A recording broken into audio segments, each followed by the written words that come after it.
Evangelho de Lucas, capítulo 22.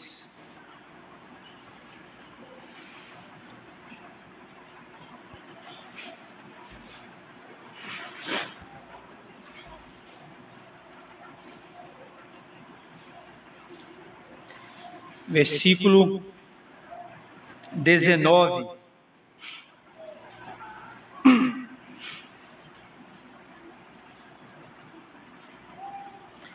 E tomando um pão, tendo dado graças, o partiu e lhes deu, dizendo: Isto é o meu corpo oferecido por vós.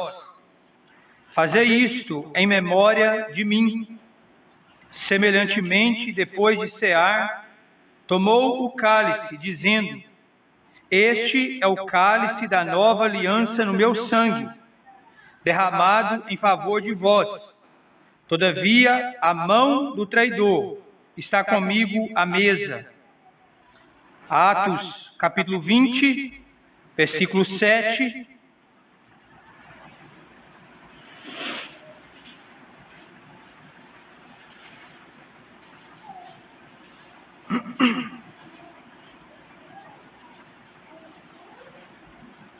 No primeiro dia da semana, estando nós reunidos com o fim de partir o pão, Paulo, que devia seguir viagem no dia imediato, exortava-os e prolongou o discurso até a meia-noite. Vamos ficar com essas duas passagens da Palavra de Deus para considerarmos um pouco mais sobre esse assunto. Já temos considerado a simplicidade desta reunião, a solenidade, os evangelhos apresentando a instituição, Atos, o exemplo, a prática, e as epístolas, os preceitos, os princípios relacionados a este ajuntamento. Pensamos também a finalidade para o qual uma igreja de Deus se reúne nesta ocasião. É para fazer memória à pessoa bendita do Senhor Jesus Cristo. Fazei isto em memória de mim. Esse é o propósito, é o alvo, é a finalidade para a qual nós nos reunimos. Não é para diversas outras finalidades que nós citamos aqui, mas é especificamente para esse fim. E para essa ocasião, é necessário, então, que nós estejamos preparados, que nós nos preparemos durante a semana. E a melhor ocasião para começarmos a nos preparar é logo que termina o partir do pão. Então já podemos nos preparar para o próximo. Toda ocasião que nós nos reunimos para a ceia do Senhor, para o partir do pão, é uma vez mais e ao mesmo tempo uma vez menos. E toda ocasião que nós nos reunimos para essa finalidade, poderá ser a última ocasião em que estivemos congregados para esse fim. Então, quão bom seria se a última ocasião que nós estivermos reunidos para essa finalidade seja uma reunião, uma ocasião onde adoração, apreciação, louvor, onde nós estivemos ali realmente com o coração transbordando, estivemos ali não apenas de uma forma rotineira, mecânica, no automático, por costume, mas estivemos ali realmente cheios e nos apresentamos como sacerdotes, apresentando ao Pai as glórias do seu Filho. E estivemos ali realmente abastecidos, carregados, cada irmão, cada irmã, desde o mais novo até aquele irmão ou irmã que já tem longos e longos anos de caminhada, mas com o mesmo foco, todos com o mesmo propósito. Não estamos ali vazios, não estamos ali áridos, secos, como lamentavelmente, muitas ocasiões, nós nos apresentamos.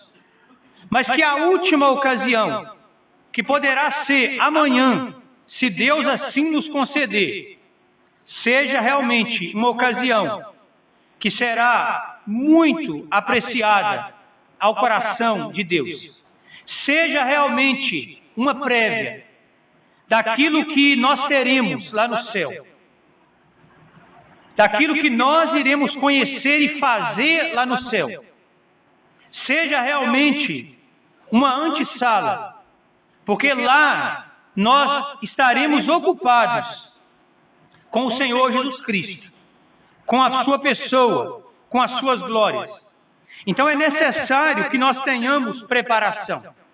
E o contexto que o Senhor Jesus institui o partir do pão, a ceia do Senhor, nos remete a isso.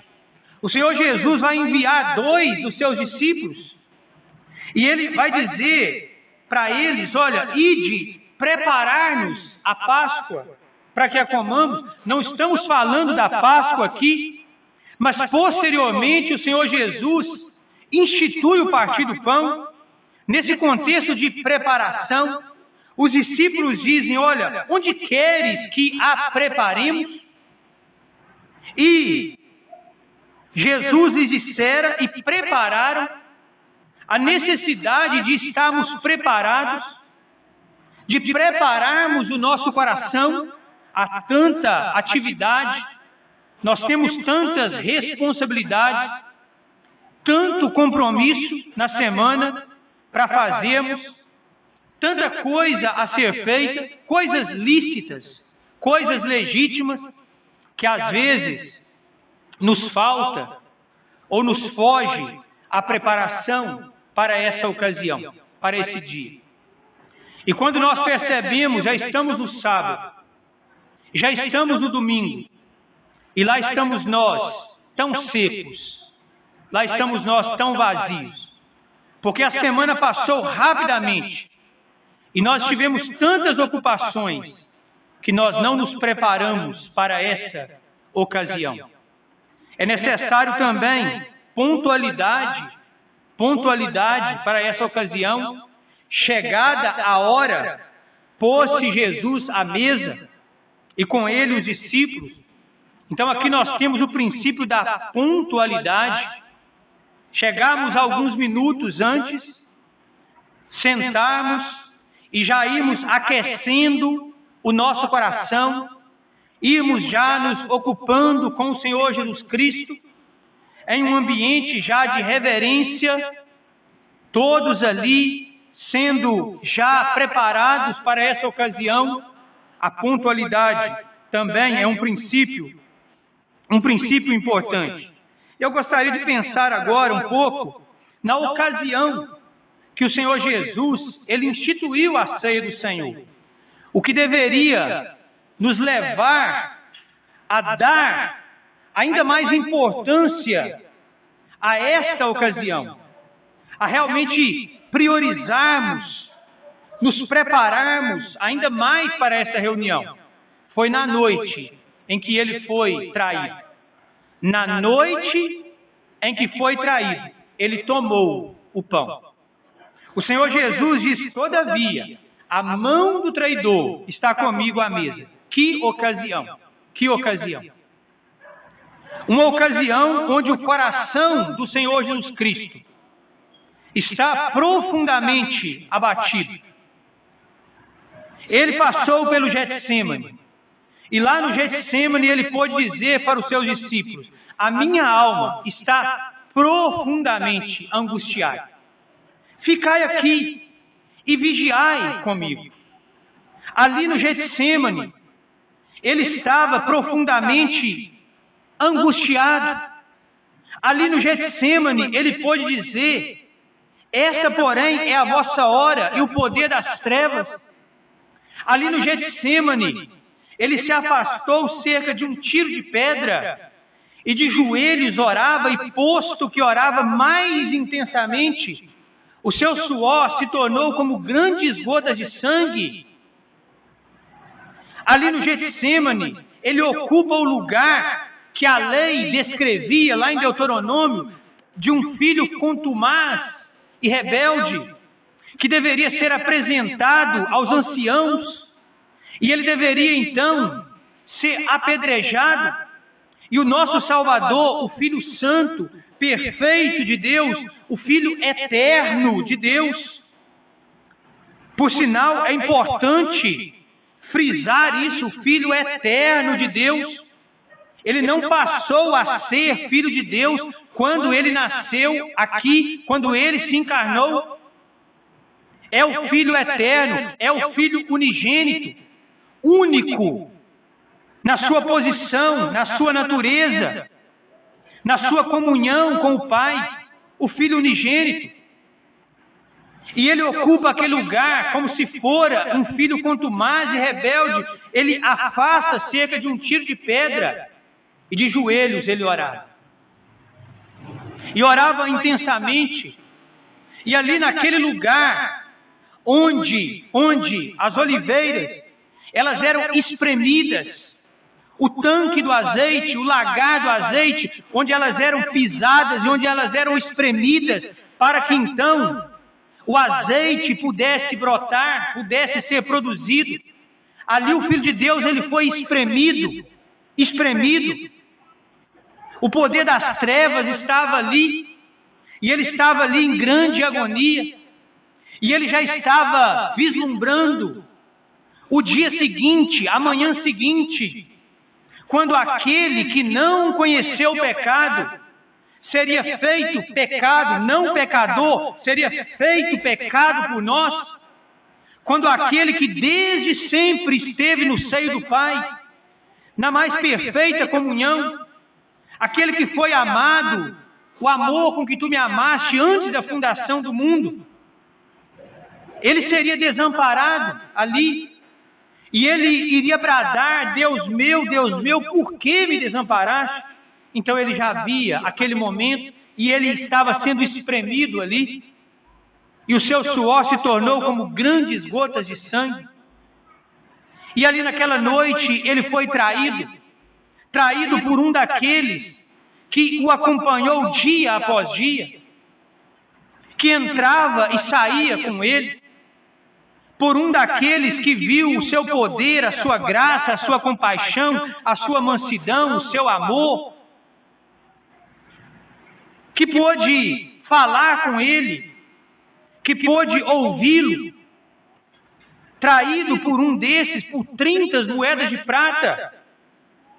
E como estava o coração do Senhor Jesus ali, na noite em que foi traído, ele tomou o pão. Na noite em que foi traído, podemos dizer que o Senhor Jesus se lembra de nós, para que nós pudéssemos nos lembrar dele. Em meio a um profundo sofrimento, ele se lembra dos seus. Ele se lembra daqueles que seriam fruto do penoso trabalho da sua alma, para que esses pudessem lembrar-se dele. Porque nós somos dados ao esquecimento, nós nos esquecemos facilmente, e ele faz questão com que nós nos lembremos dele. Que ocasião solene, meu irmão. Que ocasião singular. Pensar então, quando você vai, quando nós vamos, quando eu vou, deixar de partir o pão por qualquer coisa, e pensar que ele fez isso na noite em que foi traído. Isso vai nos estimular a estarmos lá, a estarmos presentes. Então essa foi a ocasião que o Senhor Jesus, ele instituiu o partir do pão, a ceia do Senhor. Quero pensar também um pouco na ordem. A ordem que o Senhor Jesus estabelece que o Senhor Jesus apresenta para nós. E a ordem que nós precisamos seguir. O Senhor Jesus, então, tomando um pão, tendo dado graças, o partiu e lhes deu, dizendo: isso é o meu corpo oferecido por vós, fazei isso em memória de mim.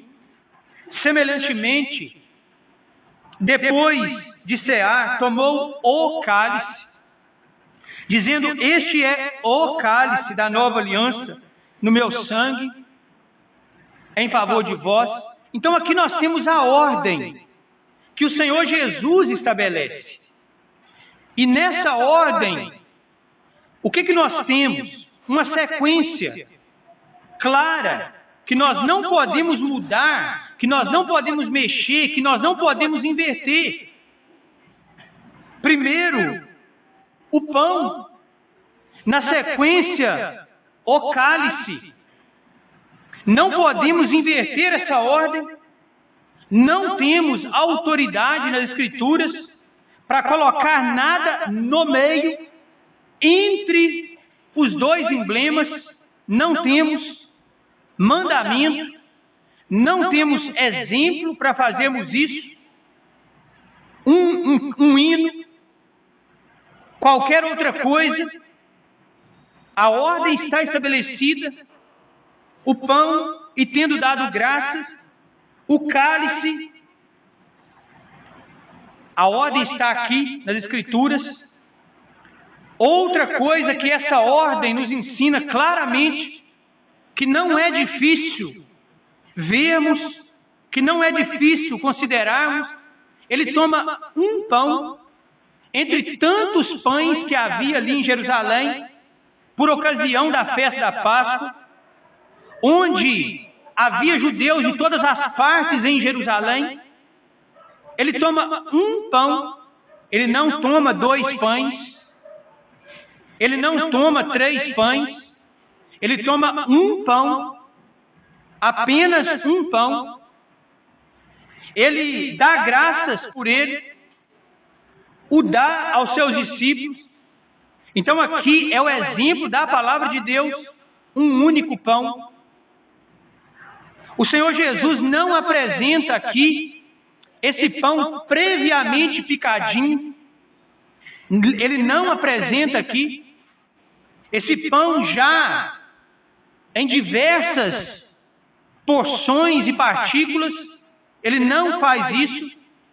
Nós também não devemos fazer. Mas é mais isso, é mais aquilo. Não é mais. É o que a palavra de Deus apresenta aqui para nós. Essa prática que se tornou comum no mundo religioso. O Senhor Jesus toma um pão, ele dá aos discípulos. Os discípulos tomam parte, cada um, daquele pão. Na sequência, ele toma um cálice. Ele toma um cálice, dentre outros cálices que haviam ali na ocasião. Ele toma um único cálice. Ele tomou o cálice.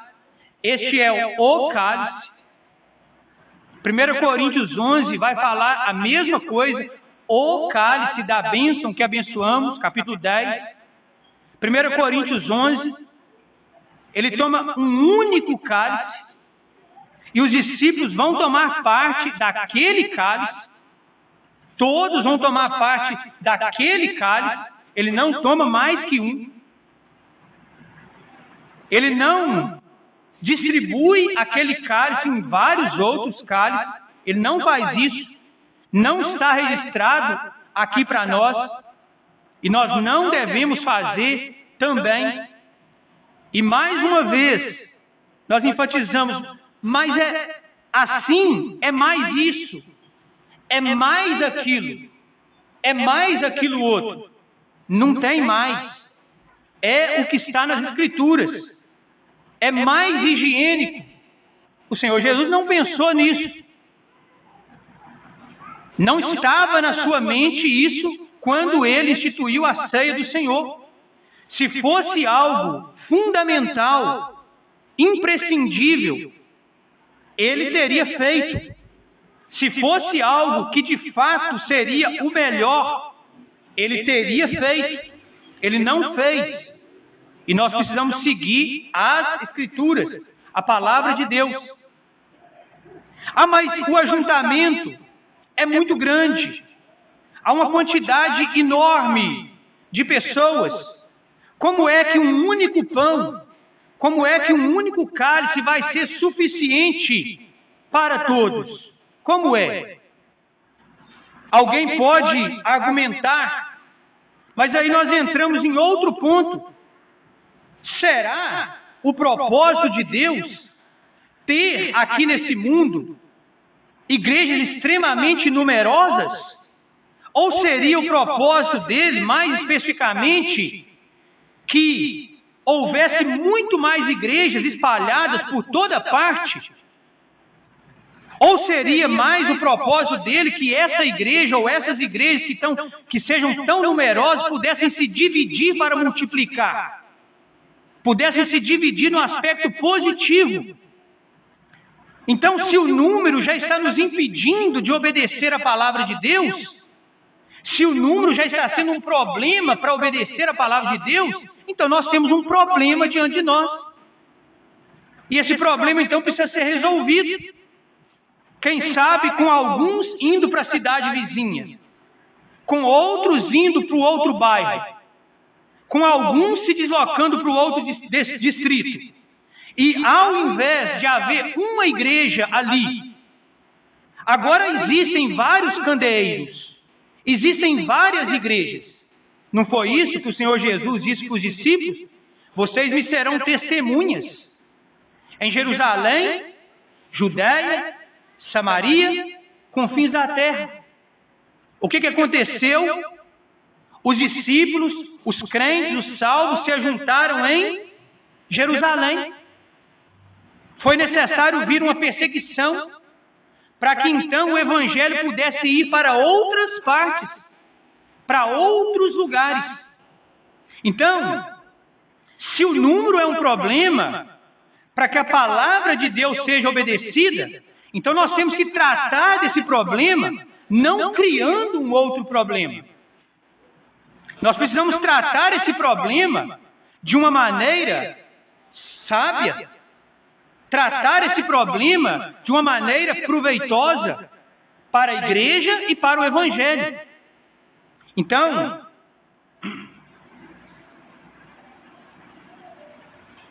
aqui nós temos a ordem que o Senhor estabeleceu, né? O padrão que o Senhor Jesus estabeleceu.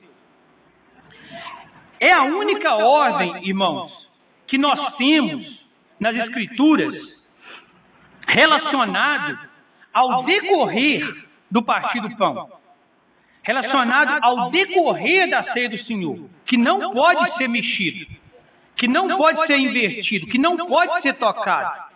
É a única ordem. Fora isso, nós não podemos criar padrões humanos. Nós não podemos engessar essa reunião, como se houvera mais ordens categóricas que precisam ser seguidas à risca. Nós não podemos. Com exceção dessa ordem, nós não temos mais nada na palavra de Deus. Como é que essa reunião, ela precisa iniciar? Como é que ela deve se iniciar? Só é legítimo que ela inicie com um cântico? Ou ela pode ser iniciada com orações? Ou ela pode ser iniciada com uma leitura apropriada, específica, que nos remete, que leva todos os santos ali a contemplarem o Senhor Jesus Cristo? Será que ela só pode, por sua vez, iniciar com orações? Não pode ser iniciada com um cântico? E se ela inicia com um cântico, ela não precisa obrigatoriamente ter mais um cântico na sequência? E não pode ter uma oração logo a seguir? E se começa com a leitura da palavra de Deus, então nós não temos na palavra de Deus. E nós não podemos engessar. Nós, seres humanos, gostamos de engessar. E quando nós engessamos uma reunião assim, nós tiramos, nós mesmos roubamos, nos privamos de um coração realmente voluntário, espontâneo, de uma adoração realmente que está fluindo do nosso coração, de fato, de um coração cheio realmente, porque poderá ser que um irmão esteja ali transbordante, porque ele se ocupou com o Senhor Jesus, ele não vê a hora de levantar a sua voz e com poucas palavras ou com muitas palavras apresentar, contar para o Pai das glórias do Filho, mas ele vai dizer, mas não está na hora ainda. Ainda não é o momento. O momento agora é de cantar. E se ele orar naquele momento, os olhos vão se virar para ele. Foi quebrada a ordem. Então, esse engessar, esse mecanizar, isso tira a fluidez do nosso coração. A voluntariedade do nosso coração. Eu não posso agora fazer uma leitura, porque não é o momento de se fazer uma leitura que enaltece, que apresenta o meu Salvador. Nós devemos entender que ordem não é organização. O homem gosta de organizar as coisas. Mas ordem não é organização humana. A palavra de Deus nos diz, fazei tudo com decência e ordem. Não é com decência e organização. Ordem não quer dizer que nós vamos estabelecer previamente, definir, reger, como que tudo vai sair. Não quer dizer isso. E nós não podemos privar um santo, um irmão, de apresentar a sua adoração ali, quando este está desejoso de fazê-lo, no temor de que uma ordem, de que uma organização seja quebrada. Então que Deus possa nos ajudar, fazemos tudo com decência e ordem. Fazemos as coisas de uma maneira reverente. Realmente estamos ali num ambiente de solenidade, mas não com organização humana. Não de uma forma mecânica, religiosa. Alguma coisa que tem que sempre se passar daquela maneira, daquela forma. Como se nós fôramos uma máquina que é programada e ela o faz. Mas sem coração, sem emoção, sem sentimento, sem entendimento.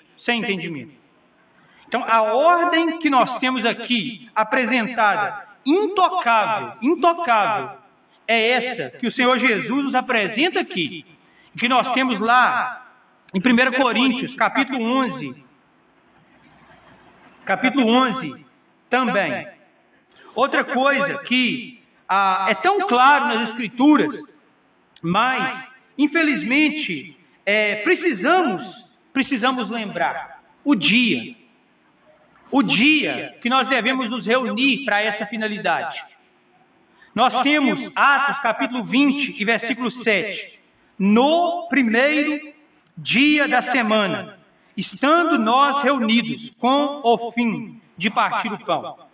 O apóstolo Paulo estava em viagem, juntamente com outros servos de Deus, companheiros. E diz a palavra de Deus, então, depois dos dias dos pães asmos, navegamos de Filipos e em 5 dias fomos ter com eles naquele porto, onde passamos uma semana. Então o apóstolo Paulo, juntamente com os irmãos, passa uma semana ali, aguardando, esperando pelo primeiro dia. E no primeiro dia da semana, estando nós reunidos com o fim de partir o pão. Eles não podiam ter partido o pão antes? Eles não podiam ter partido o pão 2, 3 dias antes? Por quê?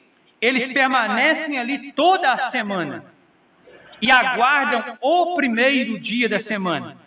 Porque é assim que nós temos o exemplo deixado para nós nas Escrituras.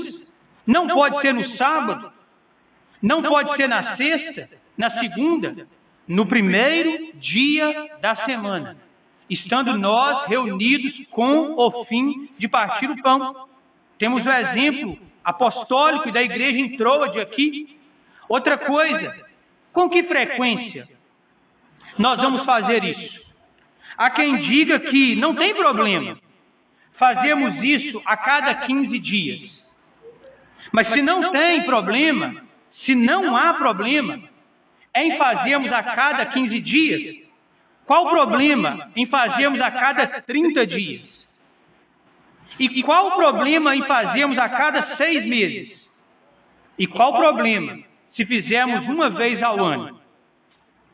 Então, se nós abrimos uma brecha que pode ser aplicada para uma frequência, por que essa mesma brecha não poderá ser aplicada para toda a frequência, até chegarmos a uma frequência mais extrema? Por quê? Com que frequência devemos fazer isso? Nós lemos aqui, no primeiro dia da semana. Qual domingo é o primeiro dia da semana?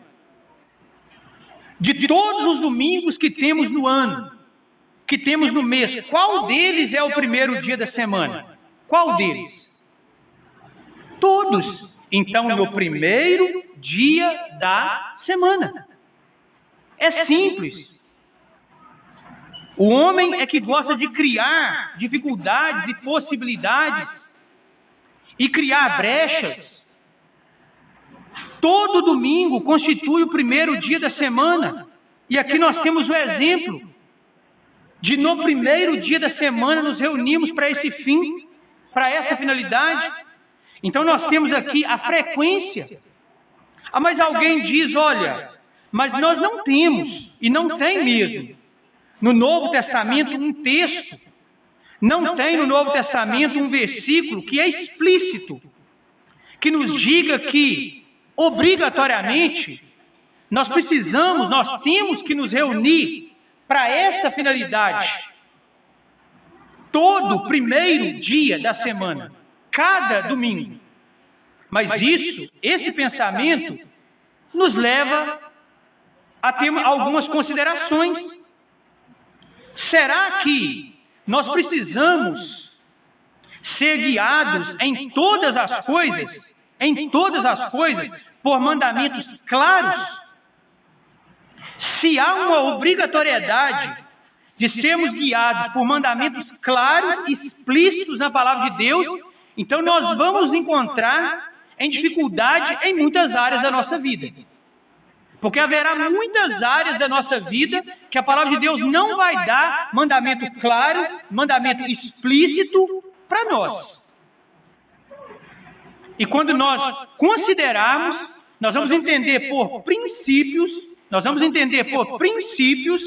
que nós não devemos fazer aquilo. Então nós devemos ser guiados por princípios. Nós não somos guiados por uma rédea.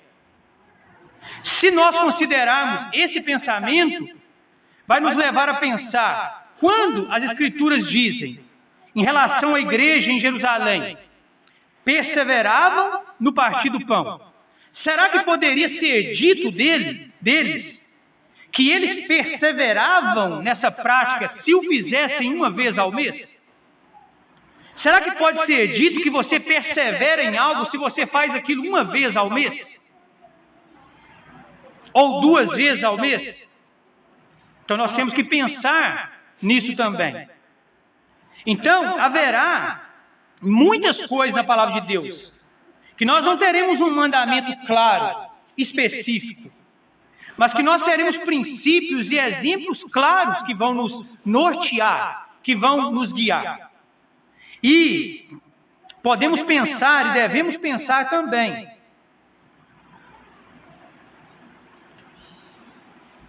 Qual é o contexto que a ceia do Senhor deve ser feita? Que o partir do pão ele deve ser realizado? Qual é o contexto que isso deve acontecer? Aqui nós temos o exemplo. Paulo não estava sozinho. Paulo estava cercado de vários servos de Deus. Homens com credenciais apostólicos. Homens espirituais, experimentados. Ali estava Paulo, Timóteo. Ali estava tantos outros servos de Deus. E o que vai acontecer? A palavra de Deus diz que eles vão passar uma semana. E vão ficar uma semana. Para então, no primeiro dia da semana, se deslocarem para Troade e partirem o pão. Faltava pessoas na companhia de Paulo? Não. Havia mais irmãos com ele. Faltava condição espiritual para isso acontecer? Não. Estamos tratando de homens e servos de Deus espirituais. Mas por quê? Por quê? Lá entre eles, não fazerem isso. Não partirem o pão. Porque o partir do pão, irmãos, nas Escrituras, ele está atrelado, ele está relacionado ao contexto de uma igreja de Deus, ao contexto de uma igreja estabelecida. Nós vamos ver isso, Atos 2:42, a igreja em Jerusalém. Atos 20, versículo 7, a igreja em Troade. 1 Coríntios, capítulo 11, a igreja em Corinto. Mas alguém pode dizer assim, mas nos evangelhos não está relacionado a nenhuma igreja. Em Mateus, em Marcos e Lucas não tem relação com uma igreja. Por óbvio que não, porque a igreja ainda não havia sido estabelecida. A igreja não havia nascido ainda, o corpo de Cristo. Mas será que o Senhor Jesus não estava pensando na igreja? A igreja que poucos dias depois viria a ser formada na descida do Espírito Santo no dia de Pentecostes. Será que o Senhor Jesus não tinha no coração a igreja e as suas igrejas? Não passava pelo seu coração isso? Obviamente que sim. Então o partir do pão, ele está sempre relacionado com uma igreja. Nós não temos nas Escrituras um exemplo bíblico onde nós podemos, como salvos, partir o pão fora do contexto de uma igreja local, fora do contexto de uma igreja reunida. Isso vai nos levar a várias coisas. Se um grupo de crentes pode fazer isso separado do contexto de uma igreja, que grupo de crentes não poderia fazer isso?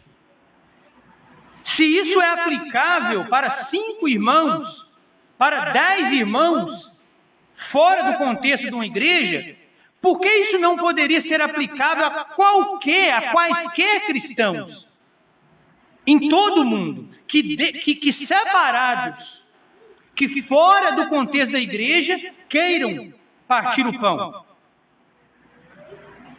Um grupo de crentes que estão em viagem, em número suficiente para partir o pão, por que eles não poderiam lá partir o pão? Porque ali não tem uma igreja estabelecida. O que vai ficar ali quando eles saírem dali? Ali haverá um anúncio semanal da morte do Senhor Jesus?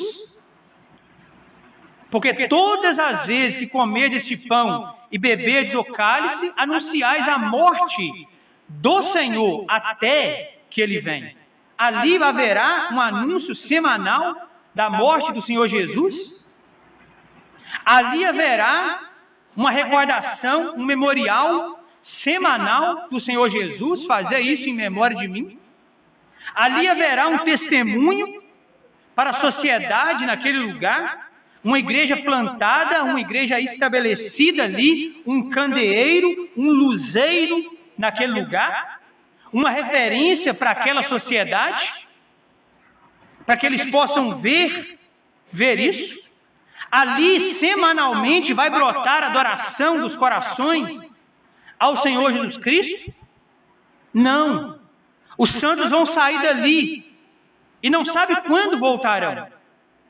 Então nós não temos a autoridade nas Escrituras para que isso possa acontecer, separado do contexto de uma igreja. O partir do pão não é um ajuntamento de natureza familiar, não é um ajuntamento de natureza particular, é um ajuntamento coletivo da igreja de Deus, da igreja de Deus. A assembleia que Deus tem estabelecido naquela localidade, naquele lugar. E nada vai dar mais prazer ao coração de Deus que ter os santos ali, a igreja naquele lugar, reunida, congregada em torno do seu filho, ao redor daquela mesa, apreciando, lembrando, adorando a pessoa do Senhor Jesus Cristo. Não é um ajuntamento ocasional, esporádico, mas ele é parte essencial da igreja de Deus. É parte vital da igreja de Deus. Como desassociar o partir do pão de uma igreja de Deus? Você consegue pensar em uma igreja de Deus separada, desassociada do partir do pão? Eu não consigo. Você consegue? Não. Então, como que nós conseguimos associar o partir do pão em um contexto onde não tem uma igreja? Se nós não conseguimos separar o partir do pão da vida da igreja, se nós não conseguimos removê-lo da vida de uma igreja, como é que nós conseguimos fazer o contrário? Como é que nós conseguimos plantá-lo, fincá-lo, onde não tem uma igreja de Deus estabelecida ali? Então são coisas a pensarmos. Nós estamos um tempo ali na região norte do estado de Minas, e alguns irmãos já perguntaram, mas vocês não partem o pão por lá? Alguns irmãos já perguntaram, algum lugar por lá já parte o pão? Ainda não. Não falta o desejo, não falta a vontade, é o alvo, é o propósito, mas isso é dentro do contexto de uma igreja de Deus estabelecida, uma igreja de Deus plantada, um luzeiro naquele lugar, naquela cidade, onde os santos semanalmente vão estar ao redor, ao nome do Filho de Deus, para essa finalidade. É a expressão, talvez, é a expressão máxima do testemunho de uma igreja, é a expressão máxima, quem sabe, da comunhão de uma igreja de Deus. Então ali está relacionado ao contexto de uma igreja. E lamentavelmente, nós vemos, às vezes, o homem, na sua intenção, em ajuntamentos onde não se tem uma igreja de Deus ali. Não há uma igreja de Deus ali, naquele lugar. Terminados os dias, todos se deslocarão daquele lugar. E ali se parte o pão. Ou algum irmão, um grupo de pessoas, em uma viagem, e ali eles se reúnem para partir o pão. Separando isso do contexto da igreja. Que Deus possa nos ajudar a nos limitarmos àquilo que está registrado para nós. aquilo que a palavra de Deus nos apresenta, não ficando aquém e nem indo além, não ficando a um extremo e nem o outro, mas permanecendo naquilo que a palavra de Deus ela nos apresenta, em relação a esse ajuntamento tão importante para o coração de Deus, tão importante para o coração do povo de Deus, e que não seja dito acerca de nós, acerca das igrejas de Deus, como foi dito em relação à igreja em Corinto: não é a ceia do Senhor que comeis. Não é a ceia do Senhor que comeis. Que coisa triste, pesado, uma igreja receber essas palavras, ou se elas pudessem ser aplicadas a nós. Não. Que Deus possa nos guardar de tal coisa. Que Deus possa nos ajudar. Amém.